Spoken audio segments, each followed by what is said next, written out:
Buenos días, Mae, ¿me escucha?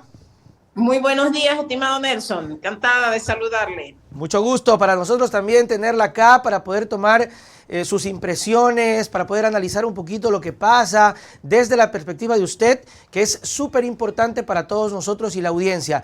Y precisamente quiero empezar por eso, Mae, su impresión, su concepto y su criterio de lo que ha pasado el día de ayer con este informe que se aprueba y supuesta vía a juicio político para el presidente de la República, Guillermo Lasso. Bienvenida. Muchísimas gracias nuevamente.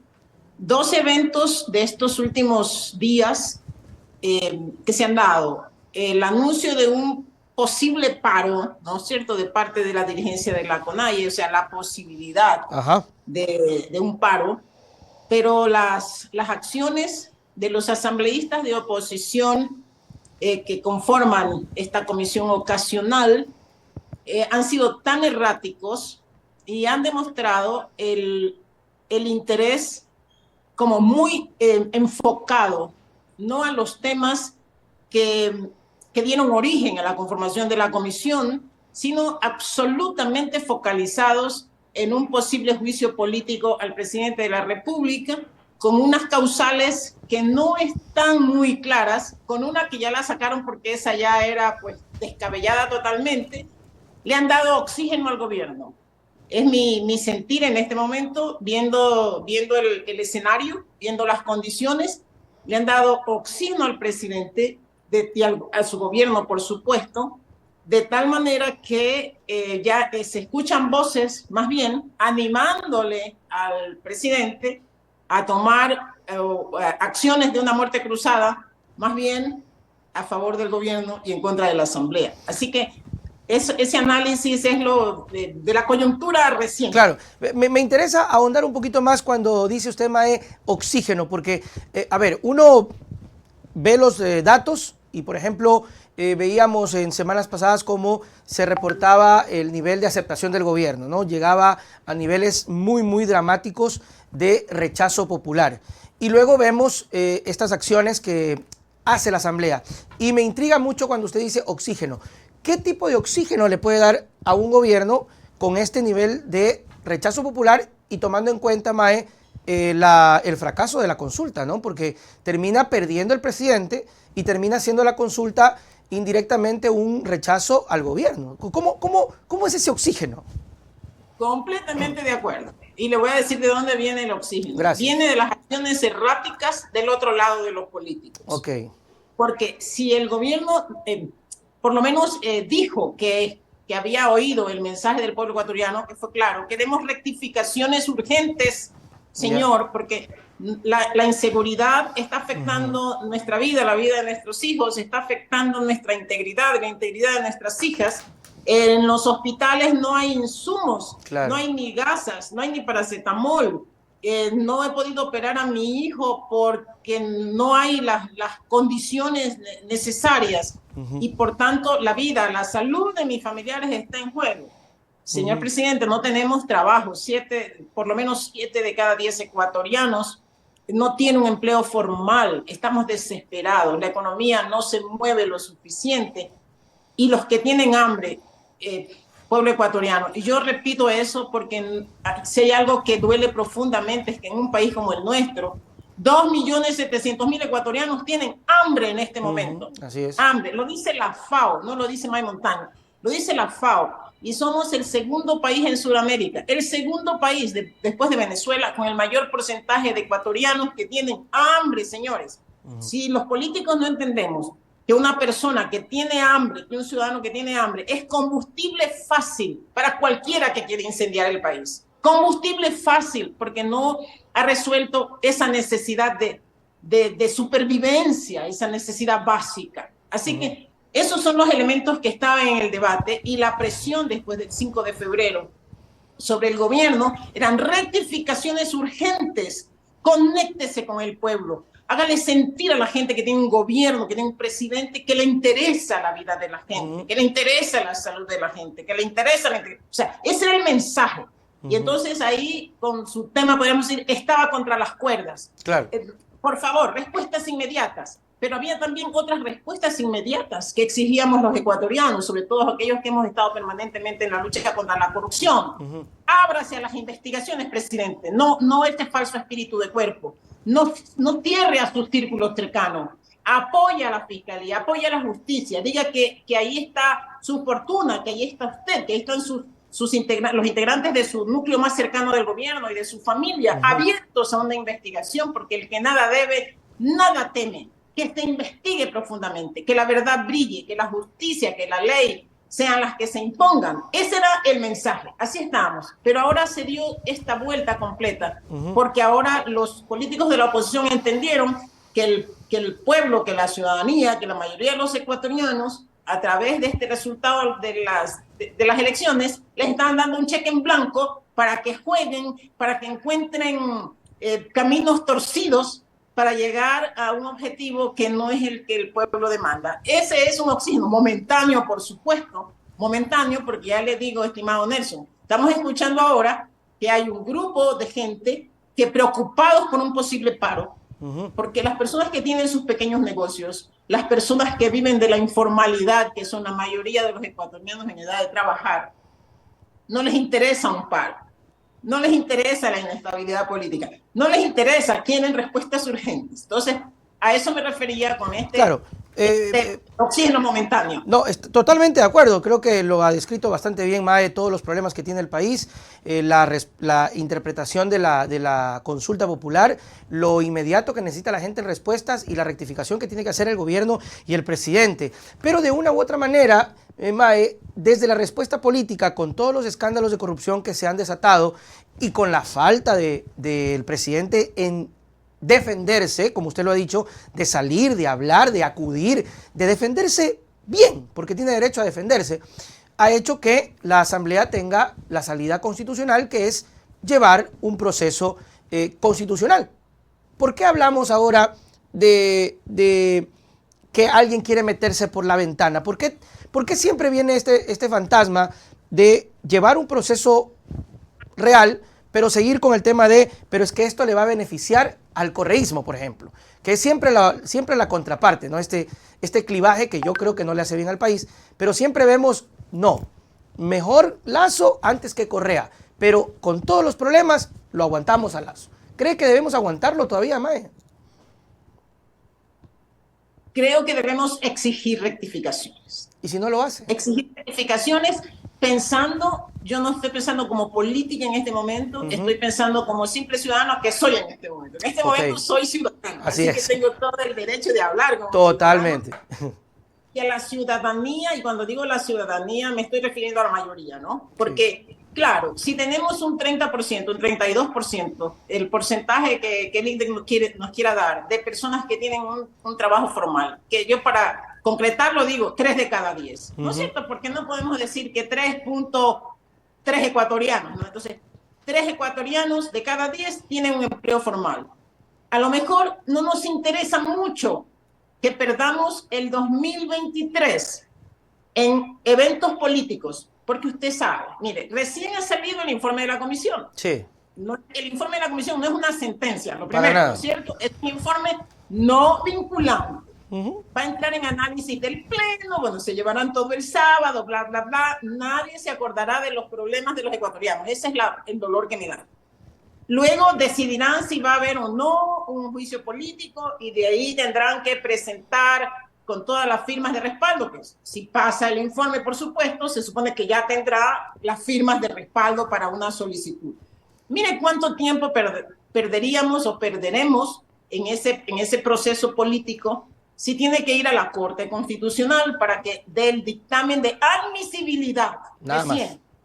Nada más. O sea, la Corte dice, sí, señores, estoy de acuerdo que ustedes han cumplido los requisitos constitucionales. Así es. Lo más probable, como explican los constitucionalistas, es que las causales y el respaldo que por lo menos la comisión da no se sujete a las normas constitucionales, dice no. Pero si dice sí, recién va a empezar el juicio político.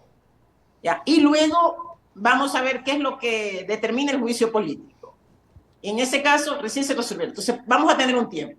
Si vamos por la otra vía de que se vayan el presidente por muerte cruzada, tendrá que venir elecciones anticipadas. Significa perder el 2023 en acciones políticas que en nada benefician al pueblo ecuatoriano, que está urgido. Es que los problemas de los que hemos hablado, estimado Nelson, son urgentes. O sea, Claro. no esperan, porque el próximo año, el 2024, es un año preelectoral. O sea, Así es.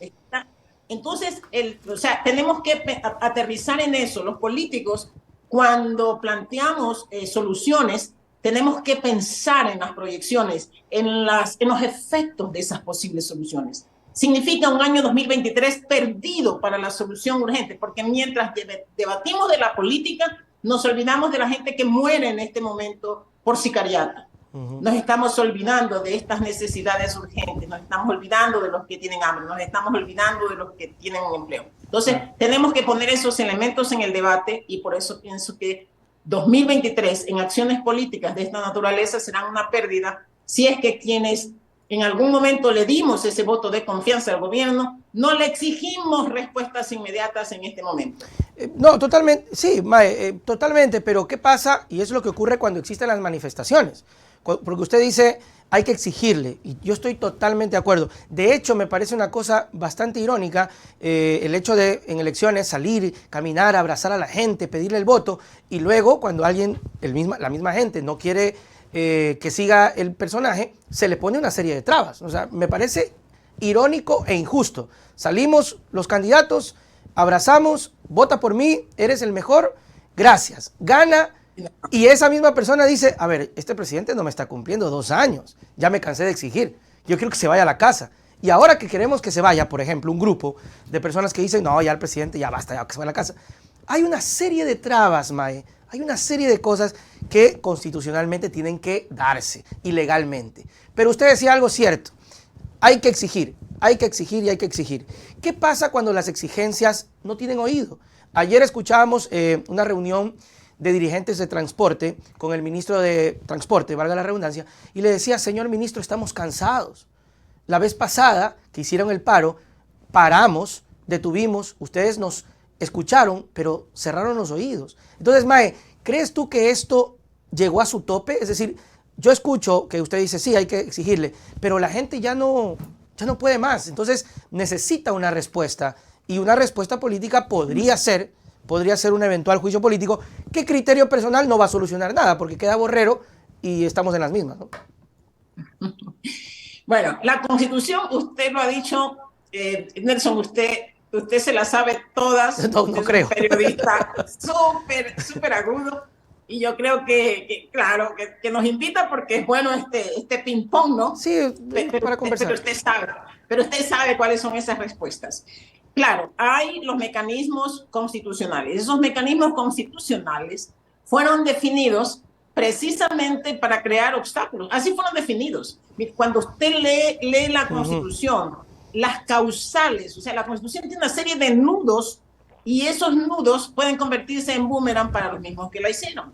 Cuando determina las causales por las cuales se puede iniciar o abrir o llevar adelante un juicio político para el presidente, le ponen unas causales que son delitos, o sea, son delitos, no son causales políticas. En el caso de los ministros, por ejemplo, sí se pone incumplimiento de funciones. Así es. Bueno, incumplimiento de funciones sí se puede determinar de manera administrativa, de manera política, pero un delito de traición a la patria, cohecho, peculado, o sea, así lo determina, o sea, determina como delitos. Y luego, más adelante dice, pero para ello no se necesita una acción penal. Claro, pero es difícil. Estimado Nelson, los abogados lo saben más, yo no soy abogada, pero es muy difícil respaldar un juicio político por delitos cuando no se ha llevado adelante una investigación seria que determine esos delitos. Esa es la trampa, esa es la mayor trampa de la Constitución. Y la hicieron precisamente para que fuera casi que imposible llevar adelante un juicio político a un presidente, cuando se presumía que iban a quedarse 500 años en el poder. Okay. Entonces ahora está la trampa de cómo respaldan ellos, de cómo van a respaldar, y al parecer claro, el informe de la comisión es tan grande, pero al parecer no han encontrado los respaldos, las pruebas. Es que es difícil probar cuando no se ha llevado adelante una investigación. Yo creo que en el mejor de los casos, si la comisión, en lugar de dedicarse a encontrar los vericuetos, porque fueron vericuetos, para determinar dónde lo agarramos a este señor, que ya usted lo ha dicho, ¿no? Que la gente le está demandando rectificaciones para un juicio político, se hubieran concentrado en encontrar en todo este proceso de investigación elementos de convicción serios para que la Fiscalía de manera inmediata abriera un proceso de investigación en el que incluyera no solamente a sus familiares cercanos y a su núcleo de gobierno, sino también al presidente, porque presumía a través de esos elementos de convicción de que podría tener alguna responsabilidad. Claro, pero Mae, hay un asunto que nos estamos, creo que yo, obviando, y es el tema político. Porque un asunto muy particular es el asunto legal, judicial, que obviamente seguirá el camino, pero otro es el tema político. Y usted me dirá, me corregirá, porque usted tiene más trayectoria dentro de la Asamblea. Yo recuerdo cuando fue el juicio político al señor Jorge Glass, todo se alineó perfectamente y todo el criterio de bancadas era, a ver, yo recuerdo las palabras, decía, a ver, cuidado, esto no es judicial, el señor Glass no está siendo procesado judicialmente, después sí. Esto es político, es un juicio, se le ha quitado funciones, es responsable por omisión, que es más o menos otra de las cosas que se está buscando con Lasso, por el tema se me fue el nombre del ministro encargado de las empresas públicas, Luque. Entonces, no, a Glass no, es que incluso Cucalón dijo, el juicio político es un mandato ciudadano. Entonces, ¿por qué, Mae, hoy vemos que las mismas voces que antes le decían a Glass, vaya a juicio, hoy le dicen no a Lasso? Porque la coherencia no existe en la política. Es lo que menos existe. ¿Ya? Entonces no existe la coherencia y cada uno interpreta los hechos de acuerdo a sus circunstancias y a sus intereses. Eso es siempre en la política.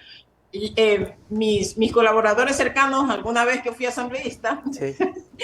Yo acuñé una frase que decía que en política hasta los burros vuelan. Ahí está. Suficiente. Sí, y se ejecutan cosas políticas, ¿no? Exactamente. Entonces, en política, bueno, aquí lo estamos discutiendo de lo que sería coherente. Sin embargo, en política hasta los burros vuelan. Tenemos, mucha gente tiene la confianza de que tenemos una corte constitucional que no responde a intereses políticos. Perdón, quién sabe. Puede ser que esté menos politizada que en otras circunstancias, pero para mí, inclusive la Corte Constitucional, para mí, me dejó siempre un dolor cuando tuvo que opinar sobre la ley de extinción de dominio. Okay. Porque yo esperaba que esa Corte Constitucional, que era no politizada, entendiera que los intereses del pueblo ecuatoriano eran recuperar lo robado, destruyó a la ley de extinción de dominio. Entonces, pero bueno, ahí está, eso es lo que se viene, pero recordemos siempre que en política hasta los burros vuelan. Sí, no, es cierto, y al final terminamos pagando los platos rotos porque lo que usted decía, Mae, es cierto. Seguimos discutiendo, seguimos peleando, es el trabajo de la Asamblea, tienen que darle una salida, pero el ciudadano acá sigue sufriendo, o sea, los crímenes, las vacunas, los secuestros, la medicina, aunque el gobierno dice que va a invertir muchísimo este año, ojalá que así sea, lo hemos dicho desde el primer día, porque el día que ganó el presidente Guillermo Lasso, tuvo la tranquilidad de poder empezar su trabajo. Yo quisiera que usted me diga, Mae, ¿cuál cree usted que fue el error del presidente? Porque es irónico, Lasso tuvo todo. Lasso tuvo incluso la tranquilidad de la contraparte que lo felicitó por su victoria. Yo recuerdo cuando las 2 veces que perdió Lasso, lo primero que hacía Lasso era salir a reclamar fraude. Fraude. Perdió Correa, porque perdió Correa, ¿no? Perdió Correa. Aquí es Correa el principal. Y Correa lo que hizo fue, te felicito. O sea, Lasso tuvo todo para ser un gran presidente. ¿Qué pasó, Mae? Bueno,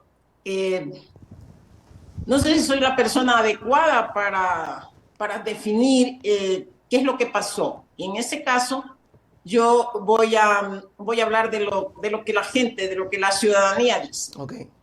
Como soy una mujer que está siempre junto al pueblo, entonces procuro escuchar, más que oír, escuchar. Y lo que le ha sucedido al gobierno, que es lo que la gente demanda, es esta desconexión con el pueblo ecuatoriano.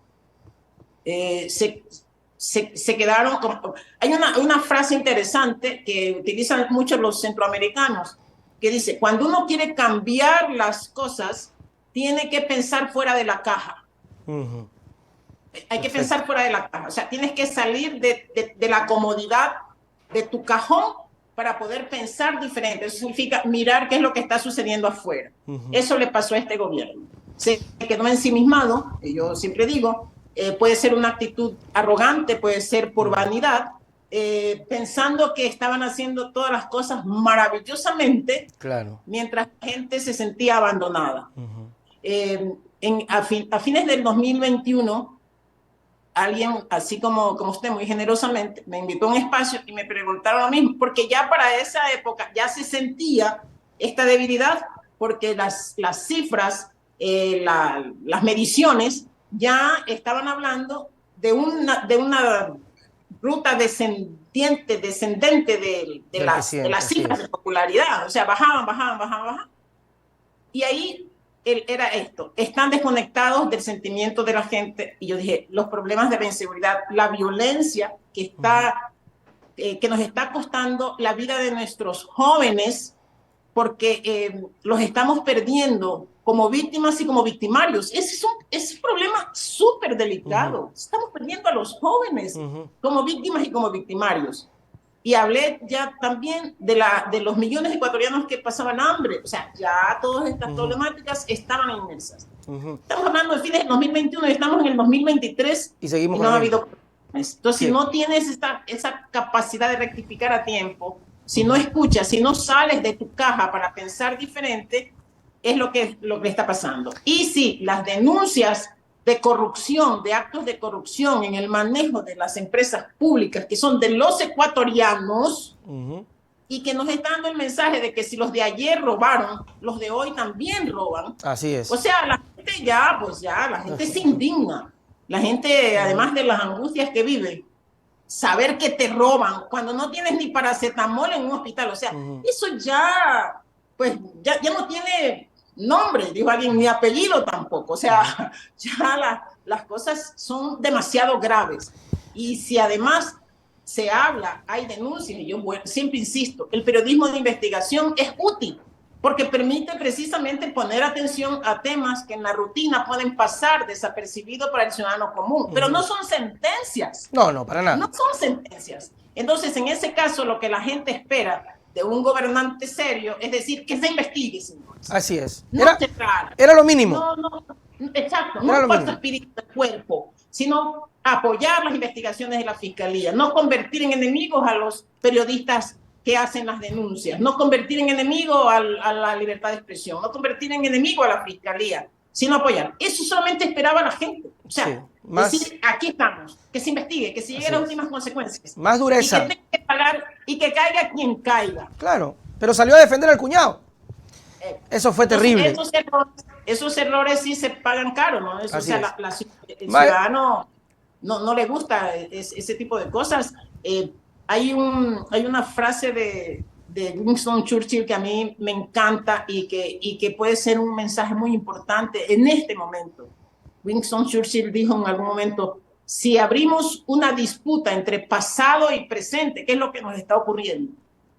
Una disputa tenemos entre el pasado y el presente, quién robó más, quién robó menos. O sea, si abrimos esa disputa entre pasado y presente, encontraremos que hemos perdido el futuro. Será muy triste perder el futuro en esta terrible disputa. Y haber perdido el tiempo. Yo recuerdo claramente cuando usted ingresó al ministerio y hacía declaraciones, yo decía acá en el noticiero, yo creo que Mae va a salir del gobierno lo más pronto o lo más rápido, porque ya se veían las declaraciones y se veía que el gobierno no empatizaba. Recuerdo mucho el reclamo del presupuesto que usted hacía, que fue una de las únicas, porque no había plata o no había presupuesto en el MIES, Y cuando yo leí eso dije, no, Mae se va a ir, seguramente va a pasar algo y se va a ir. Bueno, es la triste realidad. ¿Y dónde está Mae ahora? ¿Qué está haciendo? ¿Va a regresar a la actividad política o es una cosa que lo va a dejar ya para un ladito? Nelson, ¿y usted por qué no me mandó un mensajito? Así yo me hubiera corregido a tiempo. O sea que usted no creyó eso del cartel. No, lo que pasa es que yo he tenido el espacio, he invitado, he tratado, pero usted sabe cómo es esto. Vean que, mire que hay funcionarios que ahora están aceptando porque ya no están en el gobierno. Es complicado. Sí, Nelson, esa lucha con el Ministerio de Finanzas y los recursos. Yo escucho a la gente que habla de algunos ministros y yo me digo a mí misma, ay, si supieran lo que se vive allá en la lucha con los ministros de Finanzas, algún día habrá que contarlo. Pero ¿dónde está Mae Montaño? Yo he decidido que mi vida en la política debe continuar. Ay, qué bueno. Sí, así que voy a continuar en la política. Tengo un compromiso con la gente que acompañó a Mae Montaño, que me apoyó, que me dio el voto, sin esperar nada a cambio. En cierta forma, tengo la satisfacción de siempre haber estado pendiente de la gente, que es lo que más se reclama a los políticos y a la política, ¿no? Esa desconexión. Es lo que usted dijo, Nelson. Estamos en la campaña, qué bonito, el abrazo, el besito, y después ya nos olvidamos que por lo menos, sabe que en la asamblea uno no tiene la posibilidad a veces de hacer temas concretos y específicos, pero de mantener una voz, una voz firme, de estar en sintonía con la gente en el sentido de te han elegido para que trabajes con seriedad, para que presentes tus proyectos de ley, para que hagas fiscalización. O sea, eso es mucho para la gente, ¿cierto? Estar a la altura de ese compromiso. Y tuve muchas ilusiones, yo le tengo que decir, muchas ilusiones en mi paso por el ministerio. Muchas ilusiones. Y algún día hablaré de las desilusiones que tuve, ¿no? Sí, sería interesante también tenerlo eso. Mae Montaño, muchísimas gracias por haber estado con nosotros. Espero tenerla en muchas otras oportunidades para analizar, para conversar. No necesariamente esperando alguna época electoral. Cuando usted desee, cuando usted tenga algo que decir, las puertas están abiertas. Mae, sus palabras para despedirnos. No, muchísimas gracias, Nelson, y quiero despedirme repitiéndole a la gente esa frase de Winston Churchill. Sí. Si abrimos una disputa entre el pasado y el presente, encontraremos que hemos perdido el futuro. No perdamos el futuro. Perfecto. Chao, Mae, nos vemos. Chao, chao, Nelson. Gracias. Muy bien, ahí estuvo Mae Montaño en esta primera parte de las entrevistas. Mis queridos amigos, ya viene nuestra buena amiga Tamara Hidrobo. Me gustó mucho la entrevista con Mae, bastante clara. Yo recuerdo. Me dice que por qué no le mandé un mensajito. Lo que pasa es que yo casi que no tengo esa conexión con los candidatos o con los políticos. Yo los entrevisto, pero no es que tengo hay gente que cree que yo tengo el celular y me chateo con los candidatos o los políticos. Para nada, lo mío es el canal, lo mío es entrevista, lo mío es y ahí muere. Y quiero mantenerme así, por eso es que trato de no tener ese tipo de, no cruzar esa línea, que no es mala, pero a veces termina siendo un poco, no peligrosa, pero puede ser empalagosa.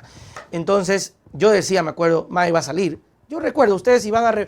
Claro, lo que pasa es que hacemos tantos noticieros diarios que buscar ese noticiero va a ser una tarea titánica, pero yo recuerdo que decía, no, Mae se va a ir.